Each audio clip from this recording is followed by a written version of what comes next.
Manchester United being able to secure a Champions League spot, do you think that equates to Michael Carrick securing his spot as Manchester United head coach come next year? I think it'd be very difficult to not give him the job.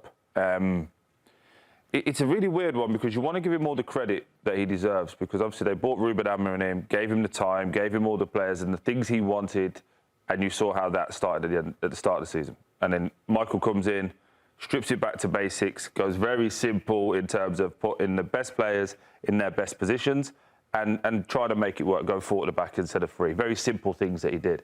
But he's also handled the pressure of being the manager so much easier. You know him better than me as a player. Always very calm, very level, never gets too high, never gets too low. And he's handling that. And I think that's giving the players confidence and giving the club confidence. Well, OK, this guy's going to steady the ship. Yeah. Now, the other side of it, I still don't know what their style of play is.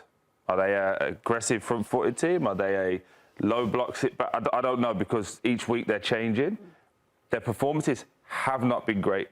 They've had a good performance against Arsenal, good performance against City, but they haven't had a solid performance. You go, oh, because yesterday that was 2-0, half-time, should have been 4 or 5. That Liverpool team is missing no strikers, no Mo Salah, missing so much that you're like, go on then, Man United, make a statement. And they got it back to 2-2, and it didn't really feel like that. And then the final part is, sorry, Geoff, I know you want to go, that is this Man United team, we've seen this before from the club, where you bring in Ole Gunnar Solskjaer, an ex-person, he gets everybody up. I think Ole finished second. Then you give him the job. 18 months later, you sack him because he's not the person to take you forward. What's the difference with Carrick? I don't know. And I don't think anyone does. And I think that's why, as we sit here right now, he hasn't got a 5-year deal.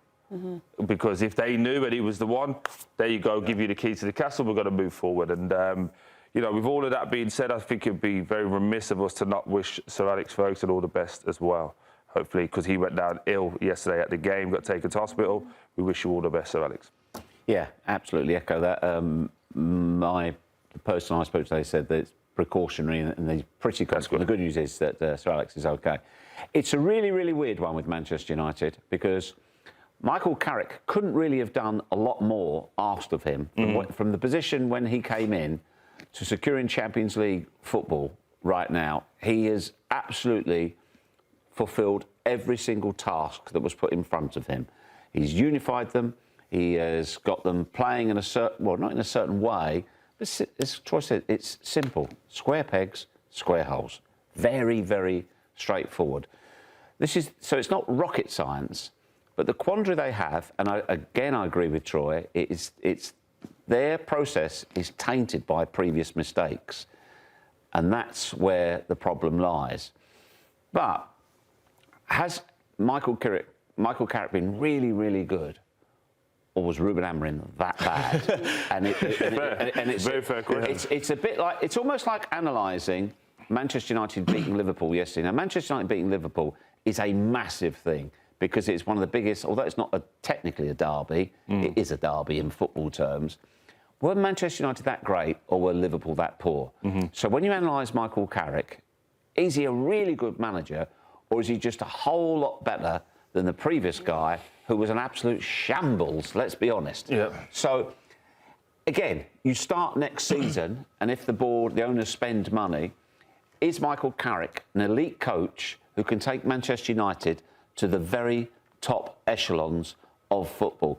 That's why I think there hasn't been he's got the job. The question, this is a very difficult part that Man United find themselves in as well. If you go with Carrick right now, look at the managers you could potentially miss out on after the World Cup. Yeah, but that's after the World Cup, Troy, and they're not available till late July. I don't disagree with you, but this is Man United. Try to be the biggest. They was once the biggest club, probably in the top 2 now, top 3 in world football in terms of revenue. The debate is always them and Real Madrid, isn't it? But if you go with Carrick and you go, right, we're going to give you 2 years, 3 years, 4 years, whatever it might be, and then these other guys go get jobs elsewhere, you're always going to sit there and go, what if? And I think that's another point of contention. The biggest issue with Manchester United right now is that we're dealing with 2 different Manchester Uniteds. We're dealing with the current Manchester United who are in a rut, who have not won anything for a long time. They are trying to get out of a really, really bad period in their history. And then we're dealing with the aspirational Manchester United, who are one of the biggest teams in the world, who have incredible revenues, who are going to be back in Champions League and can attract the biggest players in the world. So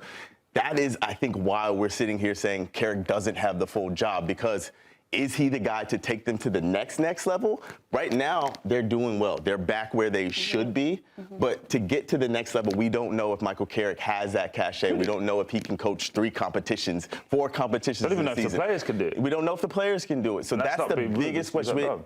It's a really weird period because he's done so well with what he's been given, but he's going to be given more. And you don't know if he can deal with what he's going to be given. Yeah, so I think it's easier to make a case to give him the job than not to give him the job. I agree. Based on what he's done. I think he's absolutely done the right thing in terms of, I mean, his demeanour, you alluded to, Troy, it has never, ever changed. Yeah. I mean, honestly, he wouldn't sweat if you put him in an oven. He is so cool. He's never flustered. He never panics about anything. And players like that. Yeah. Absolutely. Players like that. So he's also given Kobe Mainoo a lease of life. He's given him that injection of, like, we trust you, go and play. Yep. You know, and that's great. But there's so many questions around Man United. Is Marcus Rashford coming back? You know, what happens if that happens? Yeah, but that Rashford coming back, there's two sides to it. A, the financial deal with Barcelona. Yeah. And B, whoever the next Manchester United manager, do they want him back? Yeah. So there's still a load of questions. Bruno Fernandes at 32 years old, can he now play 3 games in a week in 4 competitions after a World Cup? Yeah. He's getting older. People get older. By the way, been reliably and unbelievable. But the older you get, season on season, we saw Mo Salah undefeated. But look at Mo Salah last year to this year. One year can make a huge difference. I think we should be clear, though, talking about Michael Carrick.